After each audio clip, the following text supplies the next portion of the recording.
Bonjour, c'est Nicolas du site utilisersurmac.com. Nous sommes début janvier 2021, donc comme d'habitude, je réalise une petite vidéo pour vous souhaiter une bonne année.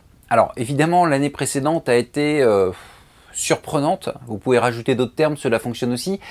Et l'année 2021 ne sera certainement pas aussi idyllique qu'on pourrait l'espérer. Mais dans tous les cas, j'espère que cette nouvelle année se passera pour vous le mieux possible, malgré le gros problème sanitaire actuel. Quoi qu'il en soit, je vais évidemment continuer toute cette année à réaliser des vidéos afin que vous puissiez utiliser votre Mac toujours plus facilement et toujours plus rapidement. Comme j'ai réussi vers la fin de l'année dernière à avoir un rythme de sortie de vidéos plus rapide que pendant le début d'année, je vais essayer de m'y tenir, ou du moins je vais essayer de presque m'y tenir, puisque j'ai quelques projets qui vont quand même me prendre un peu de temps. D'ailleurs, parmi ces projets, je peux déjà vous dire en avant-première que je compte m'occuper dans la première moitié de l'année de l'optimisation des Mac, que ce soit comment les booster matériellement, mais également comment les optimiser logiciellement. J'avais d'ailleurs prévu de m'occuper de ce type d'optimisation l'année dernière, mais le coronavirus est passé par là et j'ai dû reporter certains de mes projets, dont celui-ci.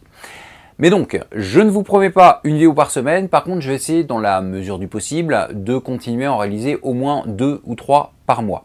La prochaine est d'ailleurs en cours de tournage et elle parlera de virus et d'antivirus. Depuis le temps qu'on me demande de traiter ce sujet, il fallait bien que je finisse par m'y atteler.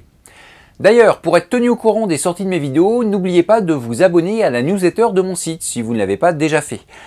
Pour cela, soit vous cliquez en haut à droite de l'écran, soit vous allez dans la description de cette vidéo pour retrouver le lien de cette newsletter. Puisque j'ai sorti ma caméra pour vous souhaiter une bonne année, je vais en profiter pour répondre à 2 questions que l'on me pose chaque année et auxquelles je n'ai jamais pris le temps de répondre en vidéo. Qu'est-ce qui m'a marqué le plus, informatiquement parlant, dans l'année qui vient de se finir, et quelle est ma plus grosse attente pour 2021 au niveau informatique, encore une fois? Eh bien c'est simple, pour ces 2 questions, j'ai une seule réponse, la migration qu'Apple est en train d'effectuer vers les processeurs ARM.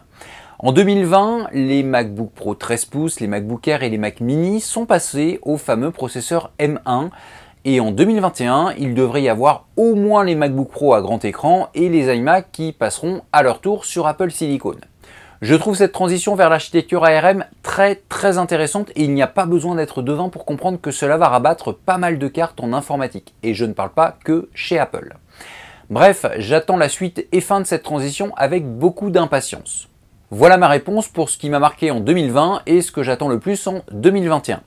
Bon, je ne m'attarde pas plus et je vous donne de toute façon rendez-vous pour la prochaine vidéo qui, comme je l'ai dit, parlera de virus et d'antivirus. Pour être prévenu de sa sortie, en plus de la newsletter, vous pouvez évidemment me suivre sur les réseaux sociaux. A très bientôt et encore une fois, bonne année!